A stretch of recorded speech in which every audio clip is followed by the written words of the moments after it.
నేను స్టార్ట్ చేసిన ఆన్లైన్ వర్క్ని సండే కంటే ముందే అంటే సాటర్డే రోజే కంప్లీట్ చేయాలనుకున్నాను. బట్ కాలేదు. స్కూల్స్కి హాలిడేస్ ఉండడం వల్ల పిల్లలు ఇంట్లోనే ఉంటారు కదా, ఇక వాళ్ళని చూసుకోవడమే సరిపోతుంది. సో అందుకనైతే వర్క్ కంప్లీట్ అవ్వలేదు.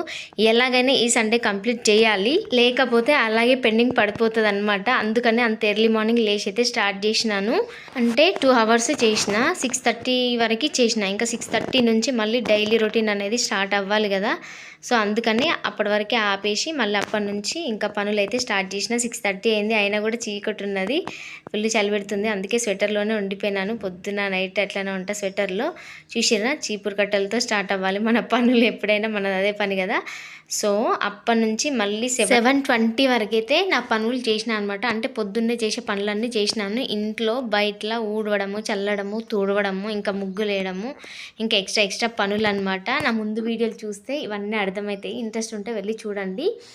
అయితే నేను ఈ వీడియో పెట్టడానికి రీజన్ ఏంటి అంటే, కొందరు అనుకుంటారు మీ పనులు మాకెందుకు చెప్తున్నారు, మీరు వర్క్ చేసే మీకేగా వస్తుంది అని. బట్ కొందరికైనా మోటివేషన్గా, ఇన్స్పిరేషన్గా ఉంటుంది అని అయితే ఈ వీడియో పెడుతున్నాను. అందరి కోసం అయితే కాదు, అందరిలో కొందరికి అన్నమాట. ఎందుకంటే మోస్ట్లీ ఇప్పుడు అందరూ కష్టపడడానికే చూస్తున్నారు, కష్టపడుతున్నారు. అయితే మనం ఏదైనా వర్క్ చేయాలనుకున్నప్పుడు దానికి ముందుగానే ఒక ప్లాన్ చేసుకోవాలి. అంటే ఈ టైం నుంచి ఈ టైం వరకు, ఈ డే నుంచి ఈ డే వరకు, అలా అనేది అంటే తెలిసిపోతుంది మనకి ఏ వరకు అది ఎంత టైం పడుతుంది. ఆల్మోస్ట్ మనకు తెలుస్తుంది. అంటే ఒక పనికి ఒక్కొక్క టైం పడుతుంది కదా.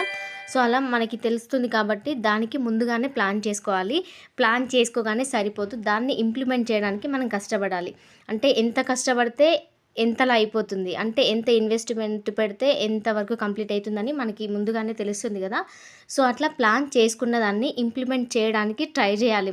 ఖచ్చితంగా కష్టపడితే దానికి తగ్గ ఫలితము లాస్ట్లో మనం చూడొచ్చు. దానితో హ్యాపీగా హార్ట్ఫుల్గా ఎంజాయ్ కూడా చేయొచ్చు అనమాట. కానీ కష్టపడకుండా ఫలితాన్ని ఆశించడం అనేది మూర్ఖత్వమే అవుతుంది. కోర్స్ ఒక్కొక్కసారి 100కి 1000% వర్క్ చేసినా, కష్టపడ్డా కూడా మనకి ఫలితం అనేది రాదు. అది నాకు చాలా ఎక్స్పీరియన్స్ అనమాట. అయినా సరే కష్టపడాలి, ఎందుకంటే ఫలితం వస్తుంది రాదు అనేది తర్వాత సంగతి. ఫస్ట్ అయితే మన పని మనం చేసుకోవాలి. ఎలా అంటే ఫుడ్ని తినడం వరకే మన పని, దాన్ని అరిగించే పని పొట్టలో ఉన్న హార్గాన్స్ చేస్తాయి కదా. సో అలా అనమాట. మీకు కానీ ఈ వీడియో నచ్చితే ఒక చిన్న లైక్ ఇచ్చి ఛానల్ని సబ్స్క్రైబ్ చేసుకొని సపోర్ట్ చేయండి. మీరు ఇచ్చే ఒక లైక్ వల్ల ఈ వీడియో ఇంకొకరికి పాస్ అవుతుంది. ఆల్మోస్ట్ అందరికీ తెలిసే ఉంటుంది, తెలియని వాళ్ళ కోసం. మార్నింగ్ టిఫిన్ కోసం అయితే ఉప్మా చేసిన, ఎందుకంటే తొందరగా అయిపోతుంది కదా. ఇంకా అది తిన్న తర్వాత ఇంకా పనులు ఏమైనా ఉంటే చేసుకొని ఇంకా లంచ్ కూడా ప్రిపేర్ చేసి అది కూడా తిని ఇంకా ఈవినింగ్ వర్క్ అది ఇది అంతా అయిపోయిన తర్వాత మళ్ళీ నైట్ తినేసి ఈ వర్క్ అయితే స్టార్ట్ చేసినాను. ఇప్పుడు 9:30కి ఏమో స్టార్ట్ చేసిన. ఫైనల్గా ఎలాగైనా ఈరోజు ఈ వర్క్ కంప్లీట్ చేసుకోవాలని ఫిక్స్ అయ్యాను కాబట్టి కంప్లీట్ చేయడానికి 11:40 అయింది అనమాట. అంటే దగ్గర 12 అనుకోవచ్చు కంప్లీట్ అయ్యి పడుకునే వరకు. సో సండే స్టార్ట్ అయింది 4:15కి, ఎండ్ అయింది 11:40కి. సో ఫైనల్గా నా ఆన్లైన్ వర్క్ అయితే కంప్లీట్ అయిపోయింది. I'm so happy. Next day Monday కదా, ఆ రోజు కూడా ఎర్లీ మార్నింగ్ 4 o'clockకి లేచినాం, ఎందుకంటే ఒక ఫంక్షన్కి అటెండ్ అవ్వాలి. అది నెక్స్ట్ వీడియోలో పెడతాను. మరి మీరు సపోర్ట్ చేయడం మర్చిపోకండి.